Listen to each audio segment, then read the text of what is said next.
Está falando de economia, o Marcelo Filho quer saber qual é a sua opinião sobre o tripé macroeconômico. Olha só, quem vai falar de economia por mim é a minha equipe econômica no futuro. O senhor já está montando uma equipe? Porque olha só, por exemplo, pensando em alguns nomes. Como o pessoal exige de mim a questão de entendimento em economia, então teria que exigir entendimento em medicina. Eu vou indicar o ministro da Saúde, que tem um entendimento de questão de Forças Armadas, vou indicar o ministro da Defesa, tem entendimento sobre, por exemplo, a questão da agropecuária, vou indicar o ministro da Agricultura. Então, um exagero nessa parte aí. Você pode ver, dos 5 presidentes militares, qual deles eram formados em economia? Nenhum.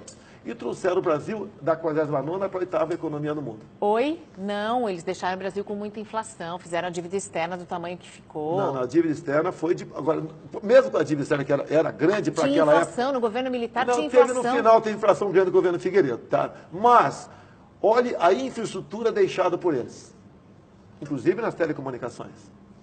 Tá? Rodovias, portos, aeroportos, a integração da Amazônia, mesmo com os problemas da Transamazônica, o que ficou de legado para nós, porque a nossa Amazônia estava condenada a ser perdida. Se nós não investíssemos na Zona Franca de Manaus, que foi com o Castelo Branco, tá, os territórios criados, então teve muita coisa boa. Não podemos apenas pensar as coisas ruins, que todo governo, até em casa, Mariana, nós temos nossos problemas. Quem dirá governando um país. O Samuel Ramos pergunta o seguinte: em alguns países desenvolvidos, a droga vem sendo liberada, Estados Unidos, por exemplo.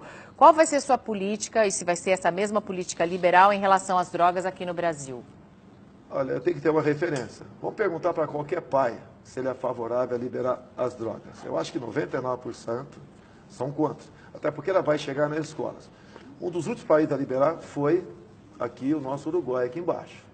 Já há uma preocupação porque aumentou o consumo. E outra, aqui na América Latina, Peru liberou o consumo medicinal da maconha também, além da Uruguai. Não, medicinal é uma coisa, para recreativo é outra. Ah, entendi. O senhor é a favor do uso medicinal dos remédios à base de cannabis? Você usa, por exemplo, certas drogas em combate. A morfina, por exemplo, aliviar uma dor. Tá? Agora, a preocupação do pessoal é que mesmo após a liberação do uso medicinal, simplesmente ela sair de controle. O uso recreativo, o senhor é contrário? Eu sou contrário. Eu não sou favorável a você punir o usuário. Eu tenho que punir com muito rigor o traficante. O menino da vila, estamos fazendo perguntas dos internautas. Quer saber se o senhor acha que Uberlândia é em São Paulo? O senhor estava viajando Parabéns muito? Pela pergunta. Acharam uma falha na minha pessoa, Opa! né? Parabéns. Falha geográfica. Eu não posei de paraquedas em Uberlândia, né? Depois fui para Uberaba, né? Eu fiz uma viagem, fui estudando no caminho, na noite anterior eu estudei bastante. Quando posei lá, cometi um ato falho desse aí, tá? Me desculpa aos mineiros, tá ok? Ato falho acontece. E agora você pode ver, há muito mais influência em Uberlândia e Uberaba de São Paulo do que próprio em Minas Gerais.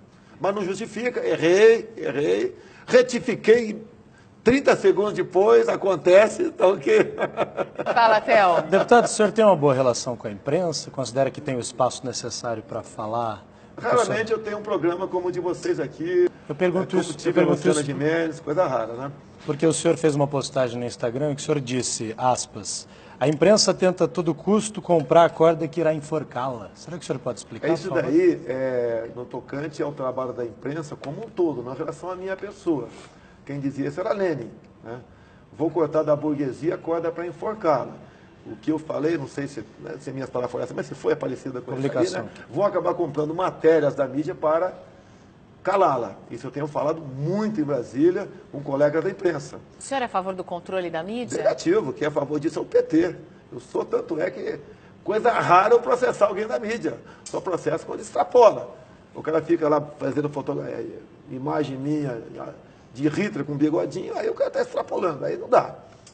Afinal de contas, a questão do nazismo é uma coisa séria. Talvez, vamos pensar numa possibilidade. Talvez, entre alguns neonazistas, existam aqueles que apoiem o senhor ou que gostem das suas propostas. O que o senhor diria para essas pessoas? Olha, não vou encontrar eco em mim nas propostas dele de jeito nenhum. Estive em Israel ano passado, conheci o Museu do Holocausto, conheci o sofrimento daquele povo. Você se emociona quando vê aquele museu lá, o que aconteceu de verdade. Inclusive, né, o Hitler desarmou os judeus antes de partir para uma ditadura. E o governo do PT desarmou aqui o povo brasileiro também. A exemplo como a Venezuela desarmou seu povo em 2014. Olha o que está acontecendo lá. Eu sou favorável a pró-armas. Não quero jamais falar em ditadura, muito menos em nazismo. O senhor esteve em Israel, o senhor foi batizado no Rio Sim. Jordão. Sim. E o senhor tem qual religião? Eu sou cristão, continuo sendo católico, a minha esposa é evangélica. O que é o batismo na igreja evangélica? É você aceitar publicamente a palavra de Deus.